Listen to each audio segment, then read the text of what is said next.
So today we are celebrating 118th Foundation Day of Servants of India Society, and along with Gokhale Institute of Politics and Economics has also recently completed 92 years. For that, I request all our guests to offer floral tribute to our founder, Namdar Gopal Krishna Gokhale.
Now I request Shri Damodar Sahu ji to offer a floral bouquet to today's chief guest, Shri Vinay Sahasrabuddhe.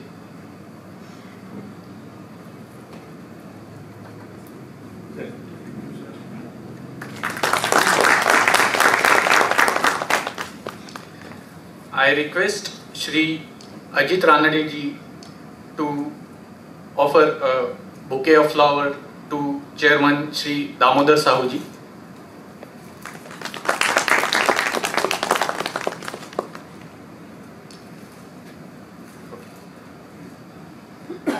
Now I hand over the session to Chairman Shri Damodar Sahu ji.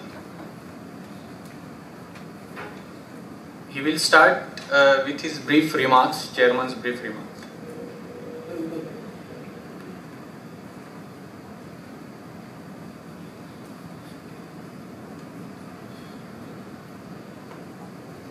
Good evening.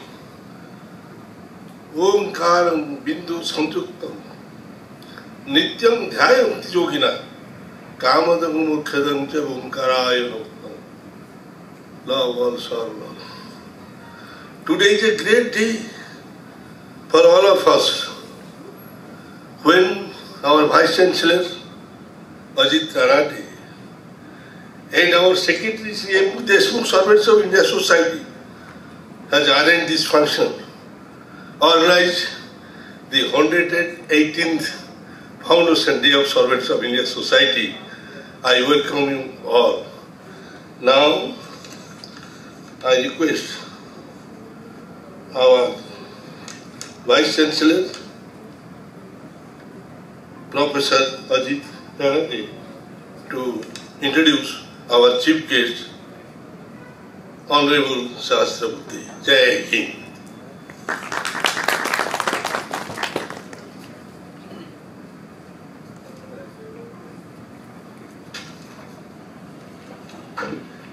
Thank you, Shri Damodar Sahu, and good evening and namaskar to all of you. I'm very happy, and let me begin right away by conveying my special thanks to Vinay Sahasrabuddhe, who has spared his very valuable time to be amongst us on this very important and auspicious day for us, which is the 118th Vardhapan Day or Foundation Day. Shri Sahasrabuddhe, Vinay ji, actually आपका introduction मैं formally थोड़े मिनटों के बाद करूँगा. So, with your permission, sir, Chairman, I will be speaking a few of my remarks, and then Mr. Deshmukh will share some thoughts, and then we will introduce the speaker. So, Vinay ji, I want to tell you that Servants of India Society, or Hind Seva Sangh as it's called, was founded by Gopal Krishna Gokhale in 1905 on 12th of June. आणि त्यावेळी please permit me to speak Marathi, Hindi, English. So त्यावेळी त्यांच्याबरोबर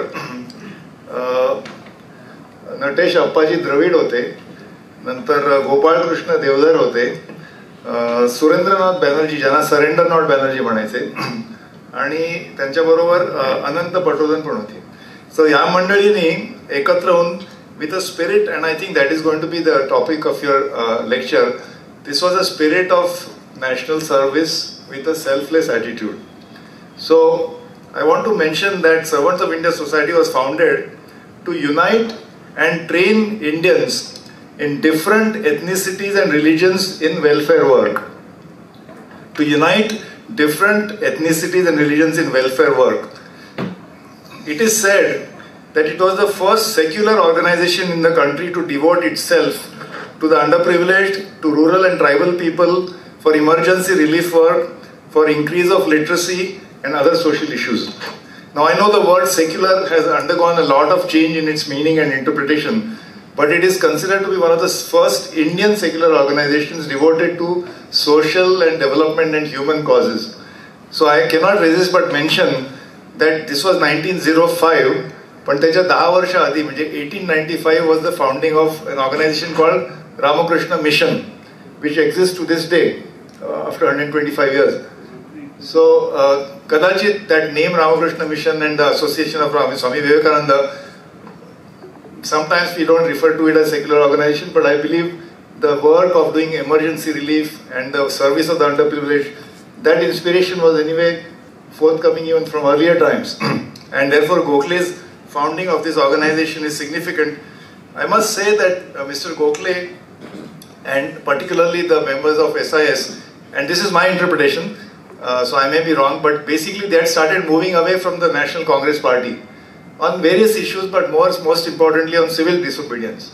And त्यामुळे, for example, the second president of Servants of India Society, Srinivas Shastri, who by the way was a member of the Round Table Conference of 1931, and he was just I think same age as Mahatma Gandhi, same 1869 born, so he was a little younger than Gandhi, but he also broke away. He actually surrendered his membership of Indian National Congress and he founded a new party called the Indian Liberal Party in 1921.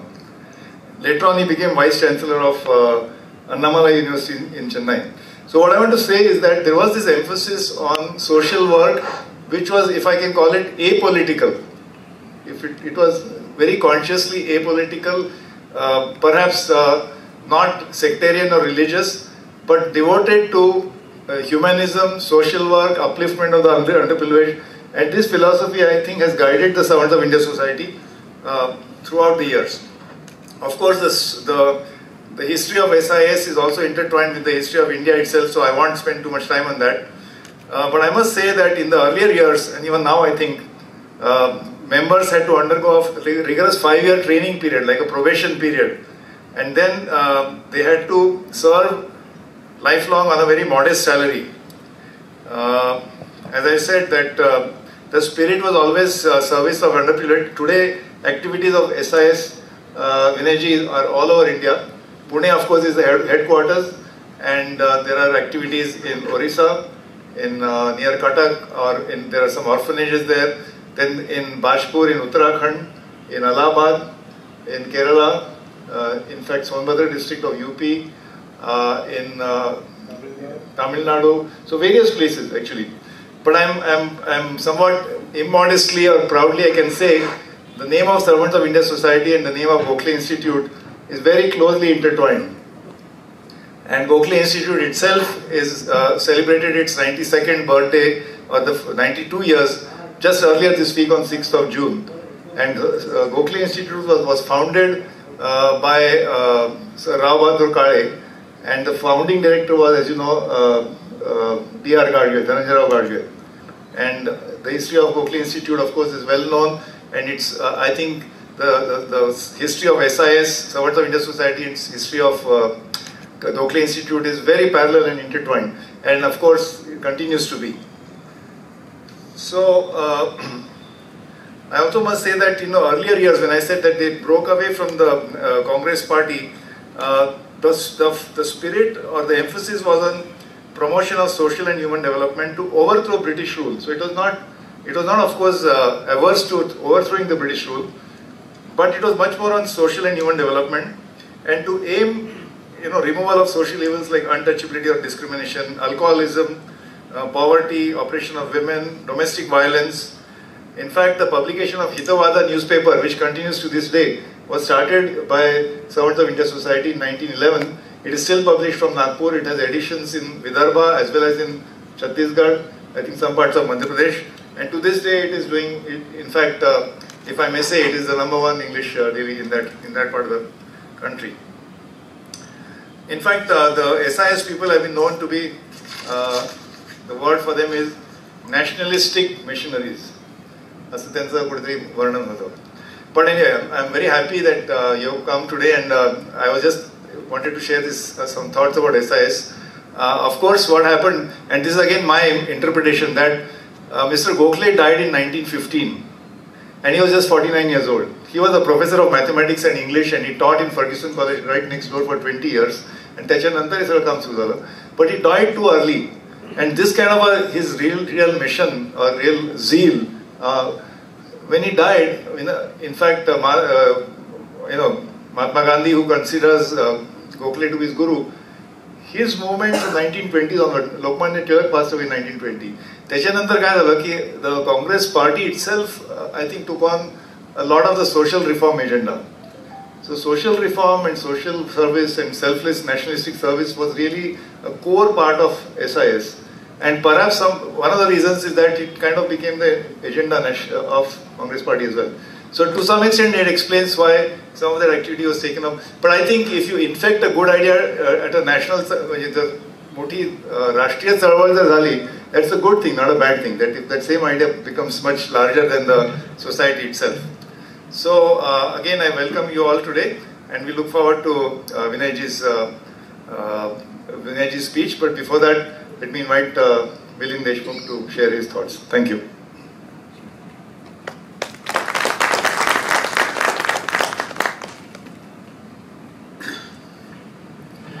आज servants of India सोसायटीचे secretary म्हणून माझ्यावरती servants of India सोसायटीची माहिती सांगण्याची जबाबदारी दिलेली आहे. गेली 30 वर्ष मी सर्वंट्स ऑफ इंडिया सोसायटीमध्ये सदस्य म्हणून मी काम करत आहे. हे काम करताना मी विविध क्षेत्रामध्ये काम केलं.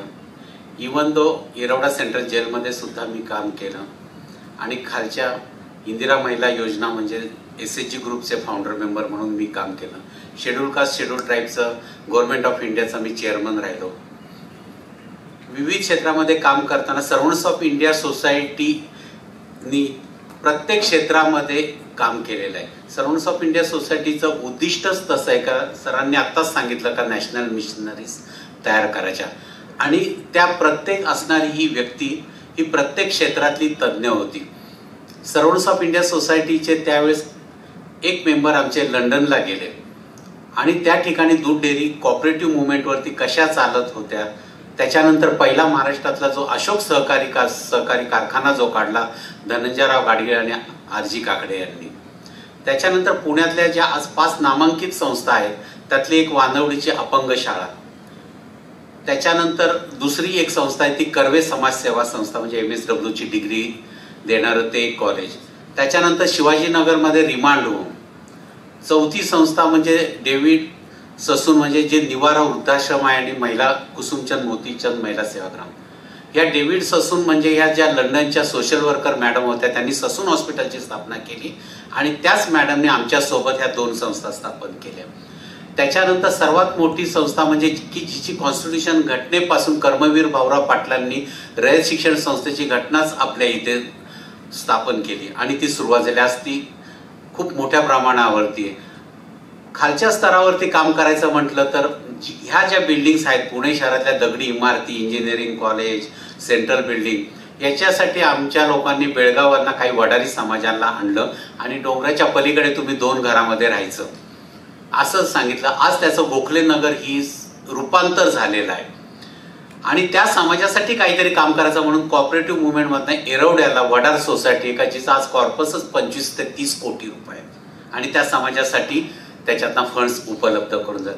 सर्वंट्स ऑफ इंडिया सोसायटीचा इतिहास अशी कोणतीच मुवमेंट, एज्युकेशन असू दे, कॉपरेटिव्ह असू दे, इवन दो फिजिकल हँडी, कोणत्याही क्षेत्रामध्ये सर्वंट्स ऑफ इंडिया सोसायटीचं भरीव काम आहे.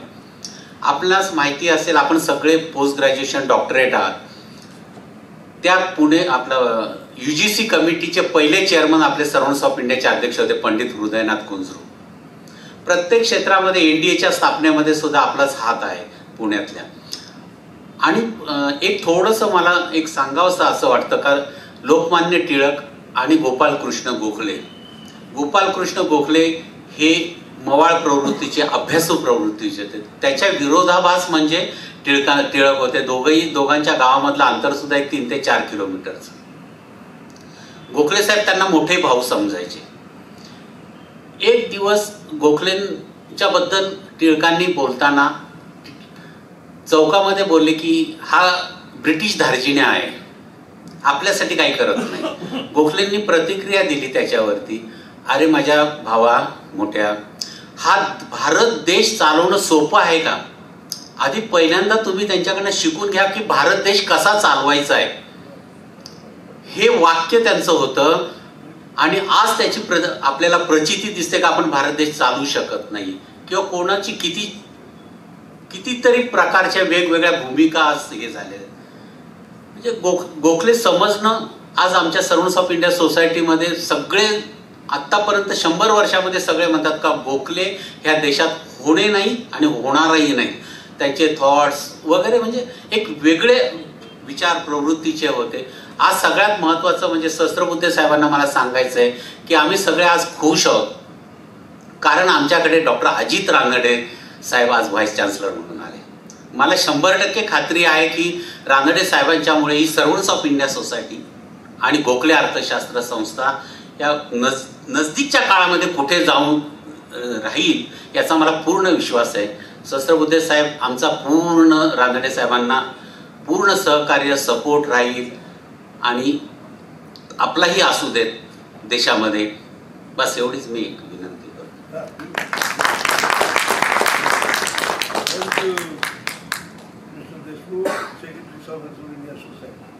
Now I request our Vice-Chancellor, Professor Ajit Ranade, to introduce our chief guest for today. Thank you, Damodarji, and it is my pleasant duty to introduce our extremely distinguished speaker, Vinay Sahasrabuddhe. Basically, one can describe him as a social activist with nationalist ideology, but more than that, also I consider him to be a scholar, thinker, and what should I say, scholar activist, if I can call that. I am privileged to know him for more than 20 years, so please allow me the liberty to take some of these remarks. He is a scholar thinker of political science and democracy. In fact, his PhD is on this topic, and his book is very well known and well read on this very particular topic. But that's one of his many scholarly pursuits.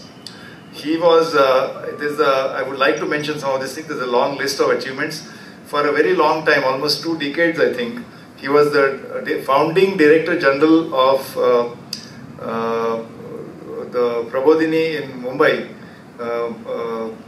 Margi Prabodhini, which is the only institute, I think, in the country or possibly in Asia, which trains leaders in political leadership in a very systematic way with a very well-defined curriculum.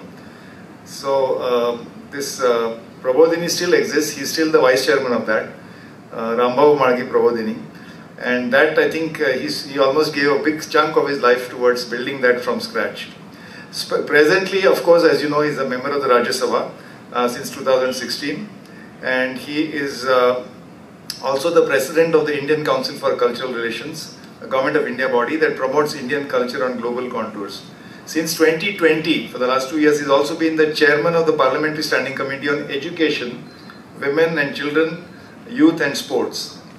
From 2014 to 2020, for 6 years, consecutive years, Dr. Sahasrabuddhe has successfully served as the National Vice President of the Bharatiya Janata Party, and he has been he's also, I must mention that he's also a doctorate from University of Mumbai in political science. And also, interestingly and very importantly to me, he holds a postgraduate degree in English literature. So, as you can see, really a person of very, various talents and multifaceted personality. He is an honorary member of the prestigious Nehru Memorial Library, Nehru Memorial Museum and Library. And he is also a member of the Parliamentary Business Advisory Committee, Parliamentary Research Committee, the Library Committee, on the Choir Board, the Data Protection Committee, the High Level Committee on National Cadet NCC, and so on. He also served as on the board of the Asiatic Society, which is more than a 200-year-old library in Mumbai. So I'm very delighted, and it's my pleasure to invite Shri Vinay Sahasrabuddhe to deliver his lecture. Please welcome him.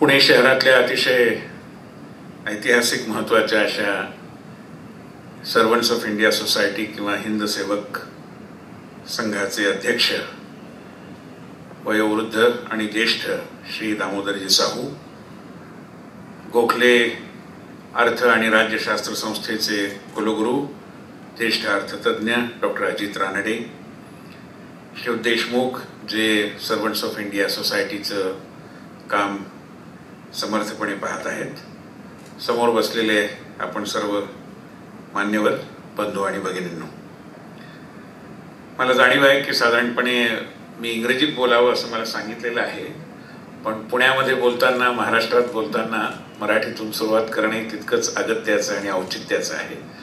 त्यामुळे मी सुरुवातीला आपल्याशी मराठीतून संवाद साधतो आहे. पहिली गोष्ट अशी की गोपाळ कृष्ण गोखले यांच्यासारख्या एका द्रष्ट्या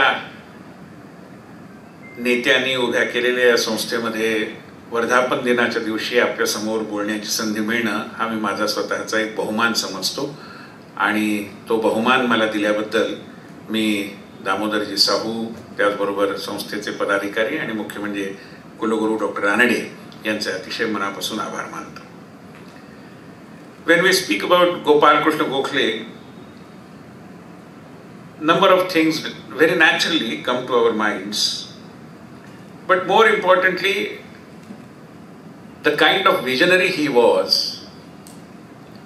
I mean, certainly he was the guru of Mahatma Gandhi, and he himself umpteen number of times referred to Justice Ranade as his own guru. So that is the legacy that Gokhale ji carried, and the visionary aspect of his thinking. For example, it was that era, and there was a reference to Lokmanya Tilak. Lokmanya Tilak, Gopal Ganesh Agarkar, and the debate around whether social reforms should precede political reforms or vice versa is very famous, and everybody in India who is a student of political science and especially the history of pre-independence India is conscious of this. But what is perhaps remarkable was a balanced, a very nuanced approach taken by Gopal Krishna Gokhale, where he wanted to have some kind of an equilibrium maintained between social reforms and political reforms, which was very critical at that point of time. Secondly, today, about a decade before, the nation adopted the right to education. But the original idea of right to education has come from Gopal Krishna Gokhale. He wanted education not just to be free, but also compulsory, mandatory. And another important thing, perhaps the visionary aspect of his thinking comes very loudly and clearly when he expected, rather appealed, that this country requires spiritualization of politics. And I believe, having seen the democratic polity today, 75 years after our independence, I think one would certainly realize the importance of the message of Gopal Krishna Gokhale that we need to spiritualize politics. And here comes the commonality between the decay, degeneration, not just of politics, but perhaps of our entire public life, of which the voluntary sector, the subject which I have been asked to speak about, is one of the major ingredients. Because I believe that whether it is politics, whether it is public affairs, even running institutions for that matter, organizations, political parties, nonetheless, everywhere, like God, I believe, a very, very deep crisis of purpose is omnipresent. Every other institution is afflicted by this, and more so the voluntary sector of our country. You may call it voluntary sector, you may call it third sector, you may call it informal sector. Challenges continue to be there. Because voluntarism, and I think the very idea behind Bharat Sevak Samaj, Hindu Sevak Sangha, or the Servants of India Society, was about voluntarism. That one must be, through his self-motivation, through his self-inspiration kind of, a call of his conscience, should come forward and work for the society, for the larger cause of the country. That is what is voluntarism. And therefore self-motivation, self-inspiration is something very, very critical to the idea of voluntarism. But motivation can only come if one is capable of identifying himself or herself with the people around. If you believe that you are of a higher category than them, you are taller than them, you are superior than them, then naturally there won't be this sense of belonging. And without this sense of belonging, not just voluntary organizations, but no organization practically can really make any difference, or the leadership of it, more importantly. And therefore sense of belonging. Along with sense of belonging, there comes kind of ownership, so very critical. And therefore at the core of this idea of voluntarism, if in Marathi I have to explain, because I couldn't find any parallel term which can so very eloquently capture the meaning of voluntarism, which is घरचं खाऊन लष्कराच्या भाकऱ्या भाजणे. That is the tradition of Maharashtra and the Marathi society as well.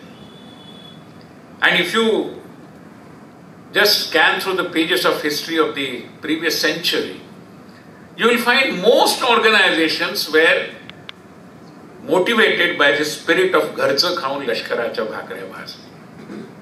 There were Samatananda Ananta Hadri Gadre, Gopal Hari Deshmukh, so on and so forth. It's a long list, and Pune has been the center for all such activities, selflessly carried out by several people. And it starts from Mahatma Phule. And thereafter so many, it's a long list. And there were revolutionaries, there were thinkers, there were editors of journals, and of course there were social workers and political workers, political leaders as well.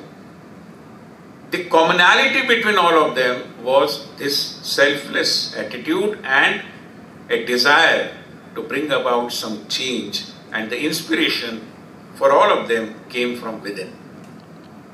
So that was the singularly important characteristic of the voluntarism of the yesteryears. And therefore, whether you wanted to bring about some revolution or pursue some evolution, or bring about and try to translate into reality some innovation, whatever you may call it, I think sense of belonging is very, very necessary. When I talked about innovation, and let me share a particular incident over here. I was talking to scientist Mr. Mashelkar, and we all know in Pune that Mr. Mashelkar has been pursuing the cause of innovations and promoting young innovators for several years. And he was telling me that in one of the innovation related events, a particular young innovator was awarded. And he was from Pune, I believe so. And what was the innovation? Young boy, just about 20 something maybe, a science and technology student.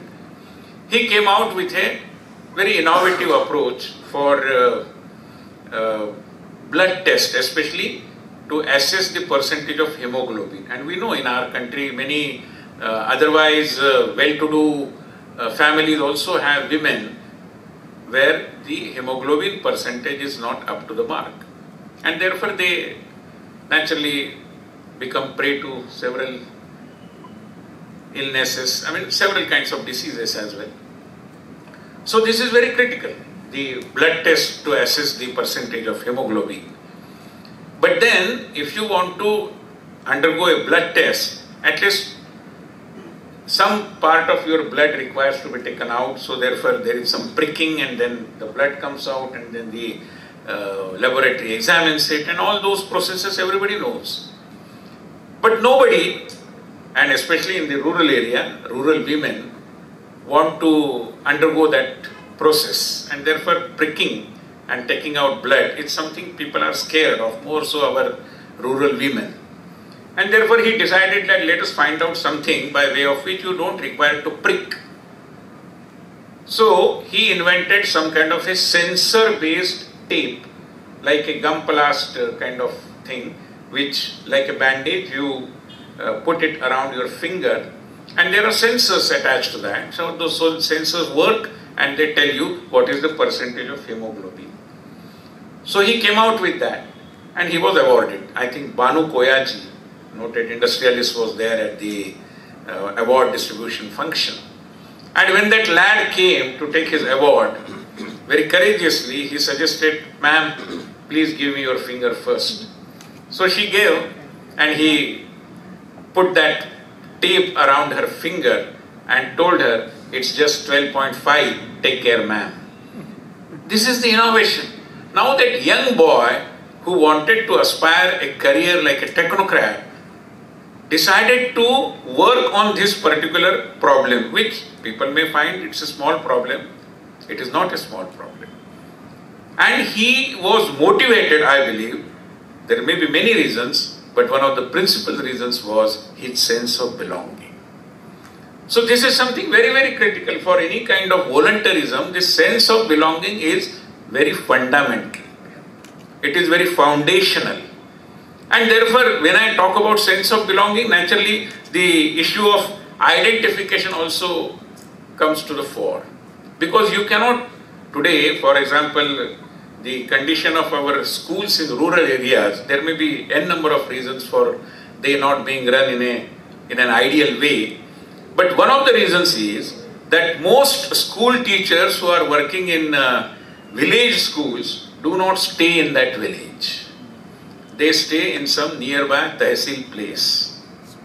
And if you don't stay, if you don't live the life of a villager, chances are that you may not have the sense of belonging, and therefore perhaps the ethos will be different, and therefore the thinking also may likely to be different.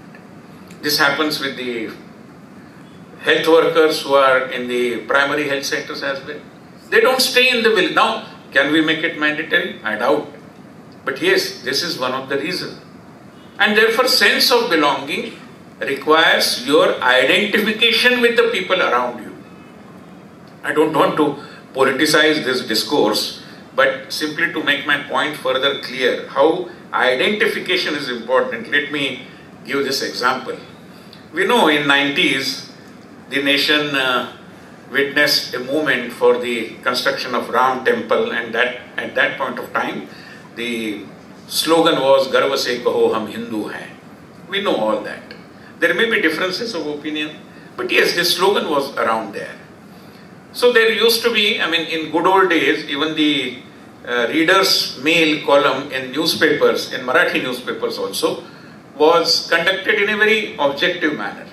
So all kinds of letters the editors used to publish, not just those letters which would be in tune with the editorial position. Even whatever the editorial position, there was the tradition of publishing all kinds of letters or mail that the editors might have received. And therefore there was a letter to the editor which said that the slogan "Garv se kaho hum Hindu hai" is very illogical, because you should be taking pride in a particular aspect of your life which is your own creation. Now, taking birth in a Hindu family, what is so great about it? You have not done anything to become a Hindu. It is the Almighty or the superpower, whatever you may believe in. And it was a coincidence. Maybe there are terms like accidental Hindu and things like that. So accidentally, perhaps, you became a Hindu and you are saying that you should be taking pride in it. So, Garv se kaho hum Hindu is very, very illogical. So, naturally, people responded to that letter also. Because the letter writer said that instead of Garv se kaho hum Hindu hai, the slogan should be Garv se kaho hum Manav hai. Take pride in the fact that we are human beings. Now, like what you are doing right now, many people applauded this. But there was another letter. Hold on. The letter said that what is so great that you have become a human being. You could have become a dog, you could have become a cat, you could have taken the birth like a horse or a bullock or anything. It is the Almighty that decided that you will take birth in as a human being, and therefore it is wrong even to say Garv se kaho hum Manav hai. So what should be the slogan? The letter writer suggested the slogan should be Garv se kaho hum hai. Because you have not contributed in becoming a human being, so it is illogical, utterly illogical. So it should be Garv se kaho hum hai. Now the third letter came, interestingly. And the letter writer said that I have read both the previous letters and I believe there is some basic flaw in the approach. Because a human being doesn't take birth in a vacuum kind of a situation. Everybody attains identity through the surroundings, the place at which we take birth, the family in which we take birth, the linguistic group of which we are a member. All these things contribute to our ethos, and that ethos gives one his or her identity. And therefore there is nothing wrong in taking pride of the kind of class to which we belong to, whether it is a language group or any community group or whatever it is. It is nothing wrong. All kinds of identities are important. One need not stretch your identity to a certain extent so that there is some kind of social divide occurring out of that. But taking pride is very human. And therefore there is nothing wrong in saying Garv se kaho hum Hindu hai or Garv se kaho hum Manav hai. Everything is okay, no problem. Don't stretch it too far. That was his signal. That was his message. And I believe the truth lies in it. We need not stretch it too far, but yes, we have to, because as it happens, Shakespeare said, what is in name? But today, if somebody misspells my name as Vijay instead of Vinay, I rush and try to make a correction. Oh no, it's not J, it's N, V-I-N. Why? What is in name? No, everything is in name, because your name, your family, your place of birth, the surroundings, the language group, everything provides you a certain identity. And you are a creature of that ethos in a way. And therefore identity question, in good old days, people, especially the social scientists, used to believe that identity is a very primordial concept, no more. In good old days, our newspapers, English newspapers especially, used to describe New York City or Mumbai for that matter as melting pot. Today it is out of fashion.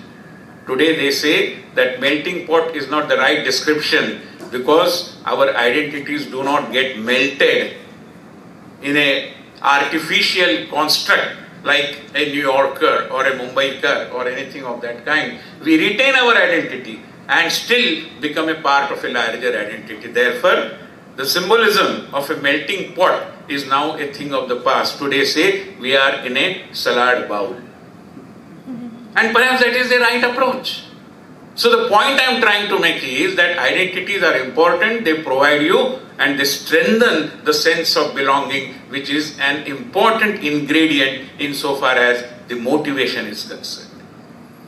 I belong to this society, I belong to this country, I belong to this city, I belong to this institution. That motivates me. If I don't have a sense of belonging, motivation will always be, I am afraid, in short supply. Today we find these days I come in close contact with all administrative officers, whether in IAS or IFS or whatever it is. And I believe that the singular factor which causes concern in my mind is that most officials, of course there are some honorable exceptions, but generally speaking, they lack a fire in their belly. Why? Because they don't identify themselves with the institution with which they are working.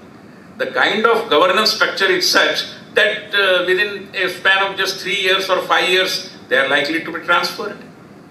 So they don't take the ownership, and that is the important challenge today the entire society is facing. Just like the crisis of purpose, there is a crisis of ownership as well. I'm in politics, and people who are in politics or in social work, normally, if somebody asks them, why are you in politics? I would say, well, I want to serve the cause of the society. And if the 20-something lad asked me, really? That will be a very piercing question. Because in a way, he or she is pointing out the hypocrisy, what I am claiming and what I am doing.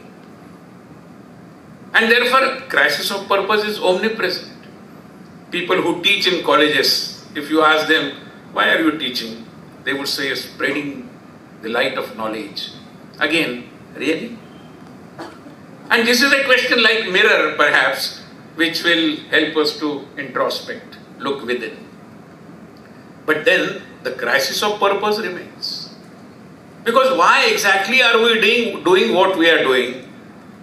Impacts on the quality of your work. And voluntary sector today is one of the victims of this crisis. There is a crisis of purpose. Today, no disrespect to any social science institution as such, but many who pass out from institutes of social sciences land up as welfare officer or CSR officer or something else. They do everything else than social service or social work. Why? Crisis of purpose. And crisis of purpose, as I said, is the mother of the other crisis, which is crisis of ownership. We don't take ownership. It has become such a perverse fashion kind of, that we call names to the institutions to which we belong to. अरे भाई हमारे संस्थान में तो पूछो मत. And then all kind of negative discussions. People call names to the organizations they belong to. आजकल तो ये फैशन हो गई कि लोग अपने माता पिता को भी ये कहते हैं, अरे हमारे फादर तो पूछो मत. What are we talking about? If there are any ills, if there are any minuses, if there are any flaws, am I not responsible for that? As a member of the family, of the institution, of the society, of the organization. But no, I kind of exclude myself and blame all others. Ownership. I don't own it, although I am a member of it. And this, in spite of the fact that we have such great ideals set before us by great persons like Chhatrapati Shivaji Maharaj. I am sure many of you must have read Raja Sannyas, a play by Ram Ganesh Gadkari. And in that particular play, there is a dialogue in which Chhatrapati Shivaji Maharaj tries to define what is king. Raja kya hota hai?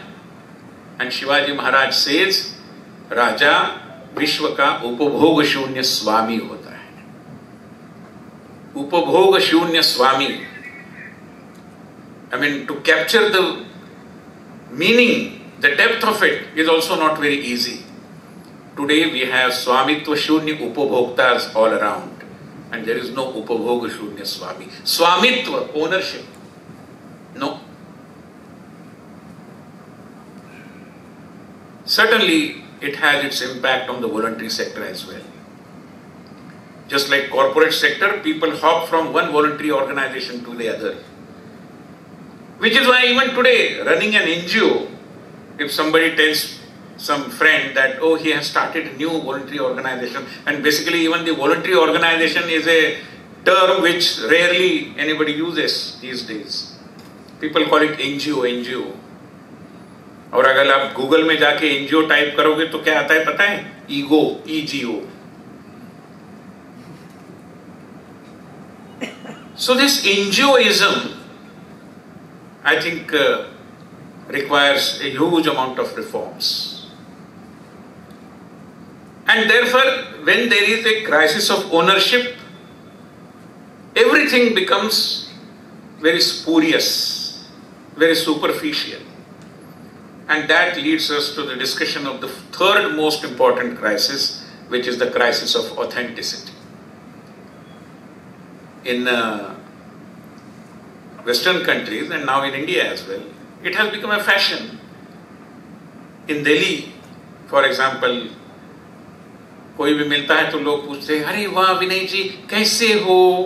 एक particular style होती है पूछने की भी, how are you वगैरह वगैरह. अगर मैं बताऊं, look, sit here, I'll tell you how am I, उसके पास समय नहीं होता. So it has become a formality.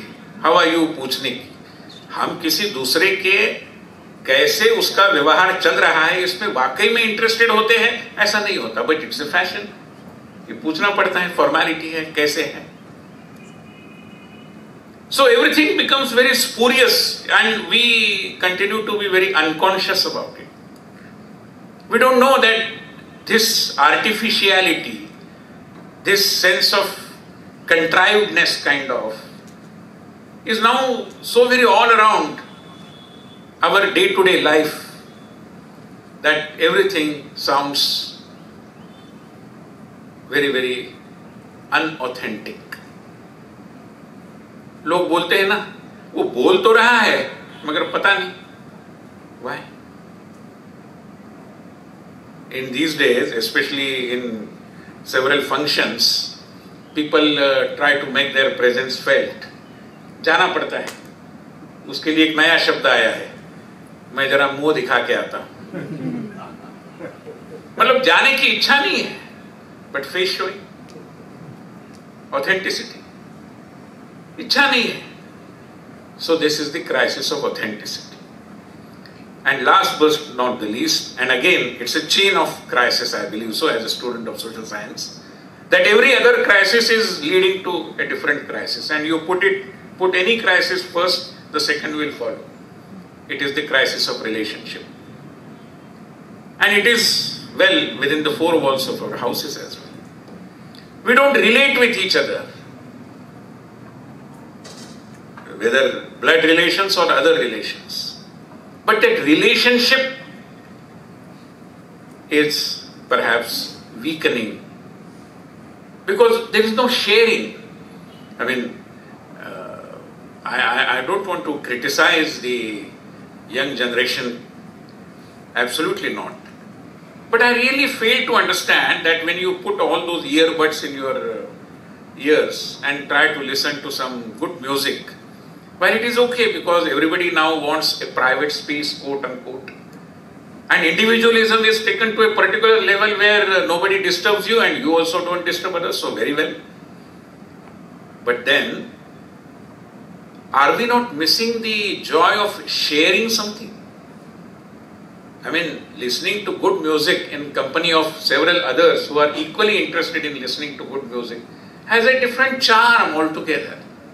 I understand if you want to listen a particular genre and nobody and others do not want to listen to that, then of course you can have your own way.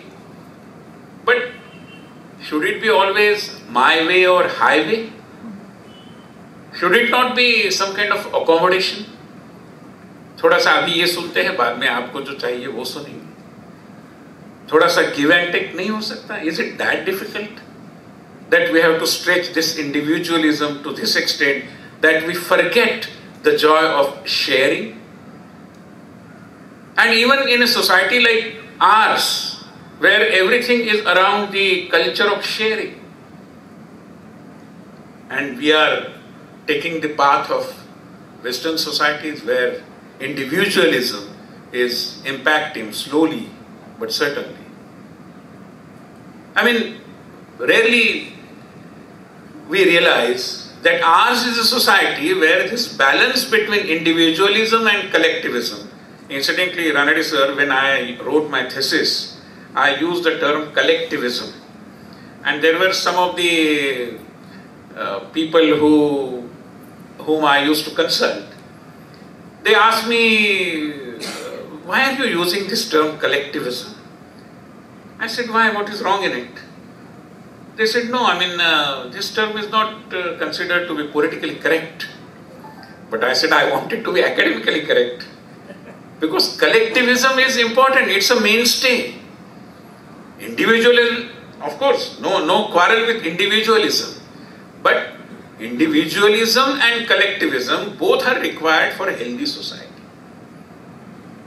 But unfortunately, individualism and the streak of individualism, it's stretched in such a way that even, and I'm sure as a student of democracy you would also agree with me, and a person no less than Narahar Kurundkar has one very beautifully written in Marathi, that democracy doesn't mean always difference of opinion is a must. Even consensus is democracy. And in fact, in India, we have been talking about consensual democracy. Pacha Mukhi Parameshwara. When 5 people think in one way, it is almost divine. But then, today, unfortunately, we have adopted a perverse view of democracy to such an extent that if 5 people think in one direction, we suspect, oh, there must not be democracy. Why? People can think in one direction.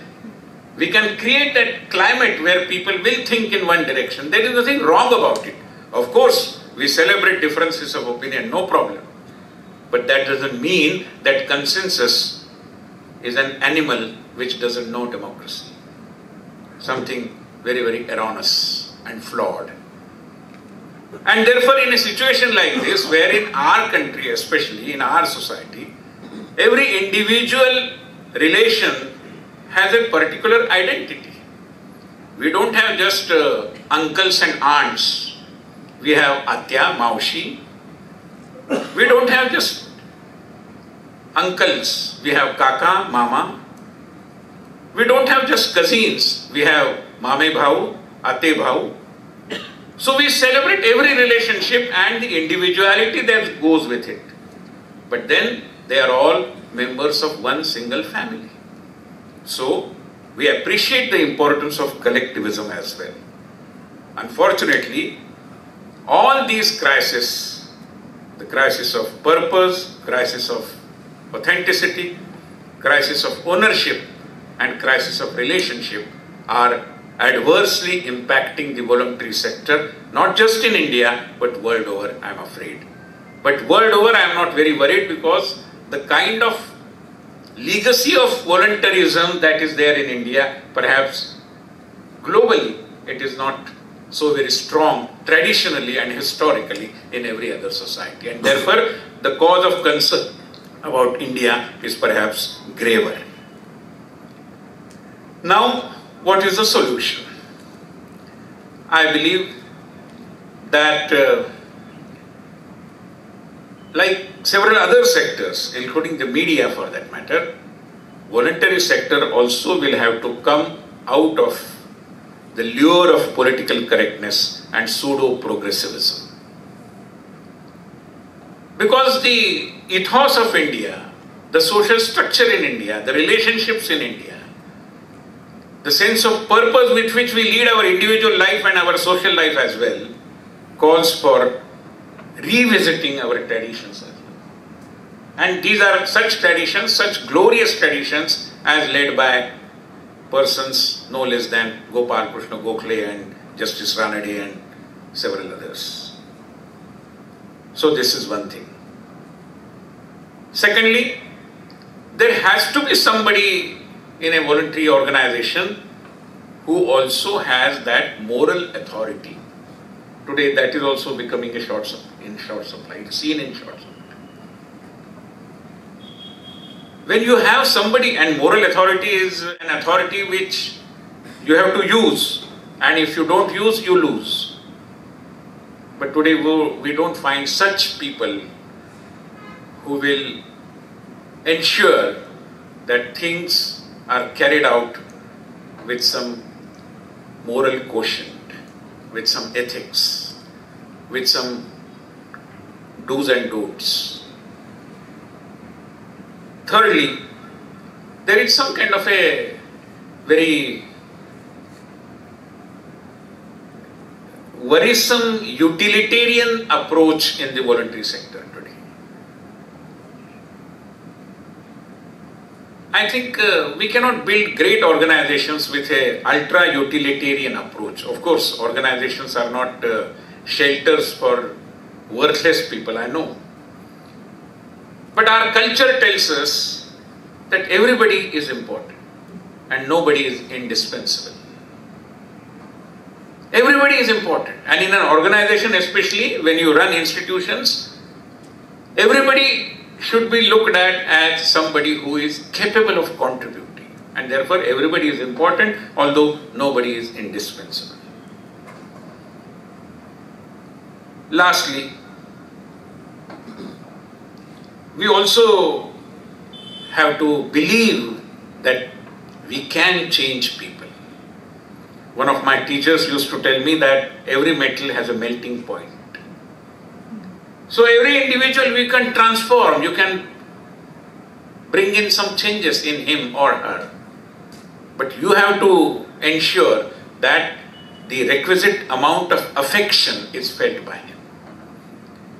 You must make him believe that your stakes are involved in him and his or her conduct.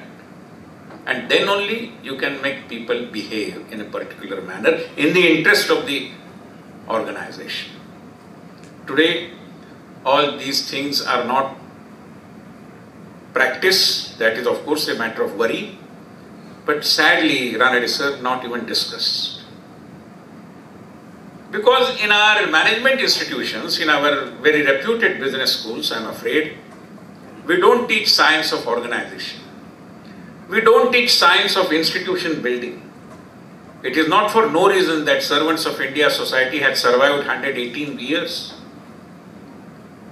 I mean, the history of institutions like this, and there are many in Pune, are lessons in the science of institution building, I would say. But somebody need to decipher, somebody need to document, somebody need to analyze, and somebody need to kind of hand over that legacy to the younger generation.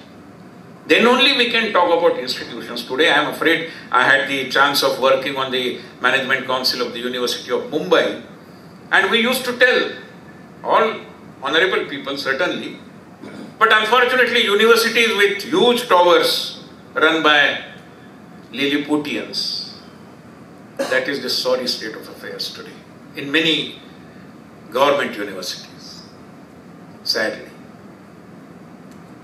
And therefore, what we call as investment in man, I think it's something very, very critical if we really want to ensure that the voluntary culture of our country sustains, moves forward, progresses, and evolves further in tune with the demands of the changing times. I know times are changing, and there are several challenges before all of us. But then we will have to resolutely meet this challenge with catch the bull by horn approach and work in a determined manner. Of course, there are reasons. I mean, people always say, one of the important questions, many a times people, political workers, young political and social workers keep asking, मैंने ही अच्छा क्यों व्यवहार करना है। Why should I be always good and righteous and value conscious? कोई और व्यक्ति उसका पांव फिसलता है, उसको कुछ नहीं होता। कोई और व्यक्ति वो करप्ट प्रैक्टिसेस में इंडल्ज करता है, उसको कुछ नहीं होता। कोई और व्यक्ति बेबाकी से व्यवहार करता है, कोई डिसेंसी नहीं, कोई सभ्यता नहीं, उसका कुछ नहीं होता। तो अच्छा रहने का ठेका क्या मैंने लिया है? ये एक न पूछा गया मगर हर किसी के मन में है ऐसा सवाल आज हमारे चारों ओर है, और इस सवाल का जवाब हम सभी को मिलकर देना पड़ेगा, क्योंकि अच्छाई की धारा सज्जन शक्ति कहते हैं उसको। ये तभी कुछ बल अपने अंदर निर्माण कर पाएगी जब कलेक्टिवली हम उसको कुछ एक सुरक्षा प्रदान करेंगे। और इसलिए कई बार जो एक मोह होता है कि बाकी लोग गलत हैं इसलिए मैं गलत हूं, ऐसा हमें कहने का एक स्वाभाविक मोह होता है। सही भी होता है कई बार कि इन्होंने कुछ नहीं किया, उन्होंने कुछ नहीं किया, उन्होंने कुछ नहीं, तो मैंने भी कुछ नहीं किया। What is wrong in it? So there is a lure to blame others always, but then I think times like when we celebrate 118th anniversary Foundation Day of Servants of India Society, these are the occasions to turn the searchlight inward, if in a very humble way I may point this out. And I remember a particular story which I will share before I complete my remarks here. The story, it's a story, एक anecdote होती है, उस तरीके का है। And better I narrate this in Hindi perhaps. एक किसान है, उसके पास एक भैंस है, और ध्यान में आता है कि उस भैंस को एक कुब्ज निकल कर आया है, कुबड़ मराठी तपन मंटू। तो उसको बड़ा अचरज होता है कि ये क्या नई बीमारी पकड़ी है भैंस ने, और ये भैंस दूध देती है जिसके ऊपर उसका पूरा चरितार्थ निर्भर है। तो बड़ा हैरान हो जाता है, तो एक पशु चिकित्सक के पास जाता है, वॉलंटरी डॉक्टर, ये वेटरनरी डॉक्टर। तो वो वेट डॉक्टर है, वो उसको देखता है, उसको भी अचरज होता है कि ऐसा कभी भैंस को ये कोई व्याधि है, ऐसी बीमारी मैंने तो कभी देखी नहीं। तो बहुत सारी किताबें वगैरह ढूंढता है और बोलता है कि एक दवाई है मगर उसको एडमिनिस्टर करना बड़ा मुश्किल है, आप करोगे? तो किसान बोलता है क्यों नहीं करेंगे भैया, क्योंकि इसके ऊपर मेरा पूरा जिंदगी निर्भर है, तो जो आप कहें मैं करूंगा। तो बोले मैं आपको कुछ टैबलेट्स देता हूं, मगर ये टैबलेट्स अगर भैंस अपने चबा चबा के मुख से नीचे अंदर पेट में डालती है तो उसका कुछ परिणाम नहीं होगा, वो डायरेक्ट उसके पेट में जानी चाहिए। तो किसान बोलता है कि आप गरीब की मजाक कर रहे हैं, ऐसे कैसे हो सकता है? तो डॉक्टर बोलता है नहीं, मैं आपको एक तरकीब बताता हूं, there is a trick, you follow that. आप घर जाइए, एक बांस लीजिए, बांबू, और वो जो हॉलो है उसको साफ करिए, अंदर उसके बीचों बीच ये टैबलेट्स रखिए, उसका एक छोर अपने मुख में लीजिए, दूसरा छोर भैंस के मुख में दीजिए, और जोर से फूंक मारिए, तो ये टैबलेट्स जो भैंस के सीधे पेट में जाएगी और ये बीमारी समाप्त होगी।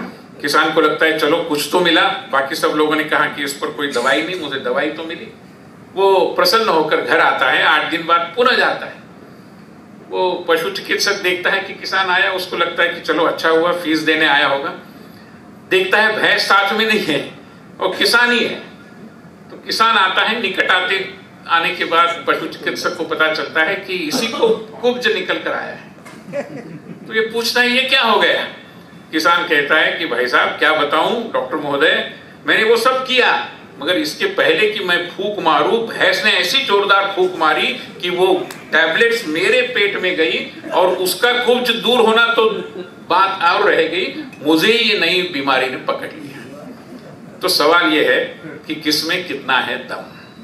समाज की बुराइयां और गलत नीतियां, गलत धारणाएं, गलत कार्य पद्धतियां हम पर असर करेगी, या हमारे अंदर जो भी अच्छाई होगी उसका परिणाम समाज पर होगा? मैं मानता हूं कि इस सवाल का जवाब कभी न कभी हम सभी को देना पड़ेगा। मैं मानता हूं कि इसका सकारात्मक जवाब देने की ताकत हम में बढ़े, यही भारत हिंद सेवक समाज सर्वेंट्स ऑफ इंडिया सोसाइटी के सभी निर्माताओं के प्रति हमारी सच्ची आदरांजलि होगी। बहुत धन्यवाद।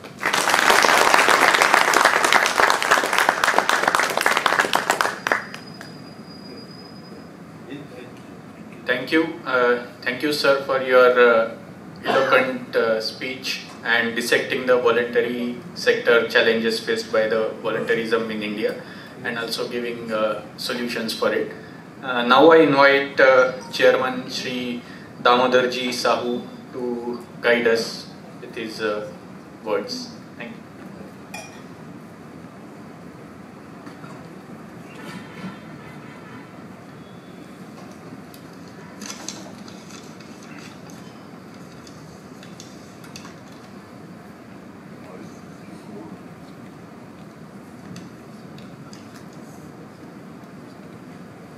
My deep homage to the departed soul of our Gurudeva, Priyodeva, Namdara, Gopal Krishna Gokhale. The political mentor of Mohandas Karamchand Gandhi, as well as the first Prime Minister of Pakistan, Muhammad Ali Jinnah. Honorable Dr. Vinay Sahasrabuddhe ji, Honorable Dr. Ajit Ranade, Vice-Chancellor, Gokhale Institute of Politics and Economics, dear Sri M.B. Deshmukh, Secretary Servants of India Society, professors, faculty members, staff members, Servants of India Society, Honorable Council members, and ladies and gentlemen, it is a great pleasure for me to address you on the occasion of celebration of 118th Foundation Day of Servants of India Society. I am glad to express my gratitude to Dr. Ajit Ranade, our Vice-Chancellor of Gokhale Institute, Politics and Economics, who has taken interest in organizing such a nice function to offer tribute to our founder, Gopal Krishna Gokhale. I am equally thankful to my colleague, Sri M.B. Deshmukh, Secretary Servants of India Society, who has cooperated with our Vice-Chancellor in organizing such function. Friends, it is a great day for us because indeed for all of us to remember Gokhale. Gokhale ji, the founder of the Servants of India Society, who has founded the Servants of India Society in 1905. You all know that in the year that day Gokhale ji has taken the oath. What was the first oath? I will serve my motherland as a servant of India. As a servant of India without distinction of caste, creed and religion. Our Honorable Chief Guest, Sahasrabuddhe ji, बोल के गए हैं spiritualization in politics. What was the vision and mission of our founder Gopal Krishna Gokhale? In his vision, there was law for all Indian citizens, whether they poor or distressed or invisible, children or women, patients, everything inside. That's why his mission was to serve all and to love all. Why? When you are alive, the God is there inside. Till the God is within you as in the name of Atma, in the form of Atma inside. I am not the body, but inside soul. Till soul is there inside the form, I am alive. I am talking. I am expressing all my views. When the God is not there, everybody declares he is nobody, declare as a dead body. Gelpatanara, okay, bye, Ram Nam Satya. Till God is there inside you, in the name of Atma, a part of Paramatma's everybody loves you, gives you. I am here because God is within me. Don't recognize the form, but always see. Always see. Always see. सर्वदा देखो. देखो, सर्वदा देखो. क्या देखो? See always inside. Then you can have realized. In the Chicago, Swami Vivekananda has told, the whole universe is within me and I am within the universe. Sakala madhyamo, momadhya sakala, ananda, ananda, ananda kyora. The person can serve better. The person can love everybody in the society. Who will realize, who will visualize inside the whole universe, and in that universe he is there and he can realize what is the problem. That was the vision and that was the idea given by late Namdas, Priyodeva, Gurudeva, Gopal Krishna Gokhale to late Mohandas Karamchand Gandhi. Gandhi, he moved around the India. कान खोला रखो. Keep open your ears. Keep open your eyes. लेकिन कुछ बोलना नहीं. First you observe what is the problem of Indian citizens. बहुत दूर तक देखते long vision was of our founder. कितने दूर तक उनका विजन था. वो सर्वदर्शी थे मैं बोलूंगा. क्यों? ना वो मालूम था कि आगे India will be independent India. इसीलिए ऐसा स्टॉलवर्ड्स को बनाना चाहिए जिनका पास सैक्रिफाइस होगा, love, dedication, devotion and determination. He will love everybody in the society. क्या होगा? ऐसी स्टॉलवर्ड बनाना चाहिए. दैट मिशन में ऐसी त्यागी दोस्त youngsters will come forward. Swami Vivekananda वही बोलते थे, सबको अंदर देखो और उसी के अंदर अपने आप को देखो. Then you can realize the problems of Indian citizens, the problems of the country, the problems of the nation. Then you can solve better. मैं एक बात बताऊं, आपने तो कोई देखा होगा William Shakespeare. You might have seen the English Gandhi film. Gandhi film, that is a autonomous film where in a park Gokhale ji बता रहे हैं, Mohan, this is the time march ahead for independent movement. बापू ने चारों तरफ India घुमा, सब देखा. उसका बाद उन्होंने डिसाइड किया अहिंसा सत्य स्थेय, ब्रह्मचर्य संग्रह, शरीर समाजपाद, सर्वत्र भयवर्जन, सर्वधर्म समानत्व, स्वदेशी प्रियवर्जना. ये था संदेश था, आगे का व्रत था जिसमें सब महात्मा गांधी हो, गोखले जी हो, हमारा जो चीफ गेस्ट आए वो भी हो. सब लोग क्या करते थे? सबका अंदर वही दृश्य होता है.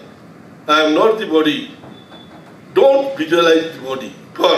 जैसे मंदिर हम जाते हैं, मंदिर में क्या जाके मंदिर का ऊपर माला फेंक के आ जाते हैं?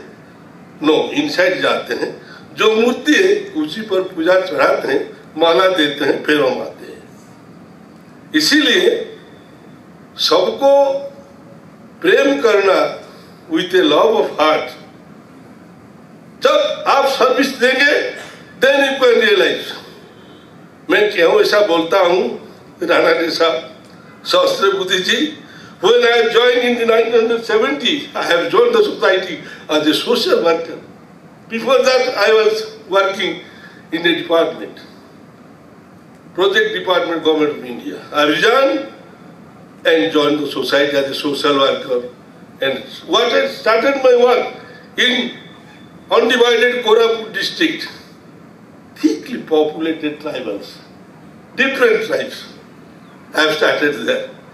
Then, when I attend as an attaché of the society, I have started my service to eradicate leprosy. सबको मालूम है जिसका घर में कोई लेप्रोसी पेशेंट आ जाता है उसको महारोग बोल के उसको निकाल देते हैं. Padmashri L.N. Sahu started this mission. And in 1963, Padma Shri L.N. Sahu passed away. He was a very learned man from Orissa, joined the society in the year 1917. तो ये काम मेरे ऊपर आ गया, कुष्ठ रोगी को सेवा करना. एक बात मैं आपको समझाता हूँ. Ramana Maharshi once declared that I am spending some time with God. So somebody asked me, which was God? He took all others and just had a prayer there where there is leprosy patients. After Aarti, He is my God. It was the verse of Ramana Maharshi. So servants of India Society members now engaged in different parts of our country, in different states, and working in the same mission and vision of Gopal Krishna Gokhale. In downtrodden areas, leprosy, education, different works in different places. In Badpur, Allahabad, Tamil Nadu, Kerala, Odisha, Andhra, in different places, school, college, hospitals, every social welfare work where there is need. So I don't want to spend much of your time today in such auspicious occasion. Our Lord and guest speaker enlightened us about the glorious history of Servants of India Society and a dedicated life sketch of our founder. We are very much thankful to him for his valuable talk and love for Servants of India Society and Gokhale Institute of Politics and Economics. I equally thank professors, faculty members and students of the Institute, members, Servants of India Society, media houses and all present here and spare their valuable time to attend its function, and today's function became successful. Not least, but lastly, I request you all that you have faith inside, do the best. जो story हमारा मुख्य अतिथि बोल के गए हैं ना, जो भैंस का और आदमी का बाम्बू का अंदर क्या हुआ है, keep it in mind and do the best you can in the society. I again thank our Vice-Chancellor Ranade, our Chief Guest Sahasrabuddhe, and you are present here. Jai Hind.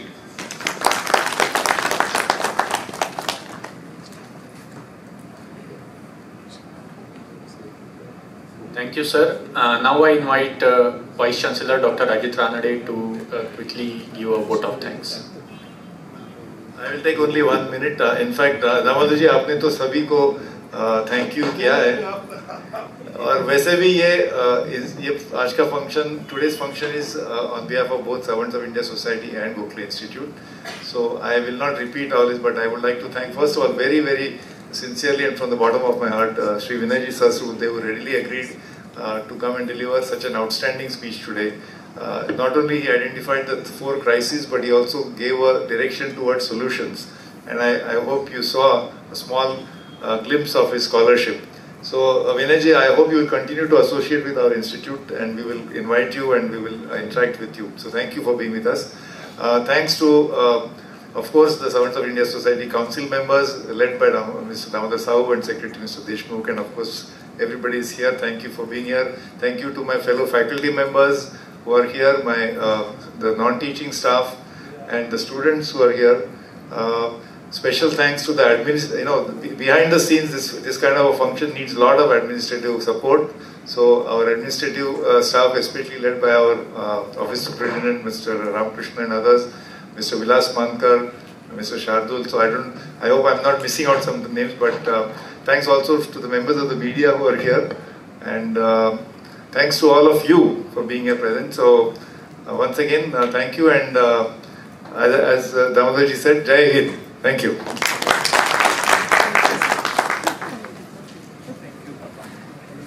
So now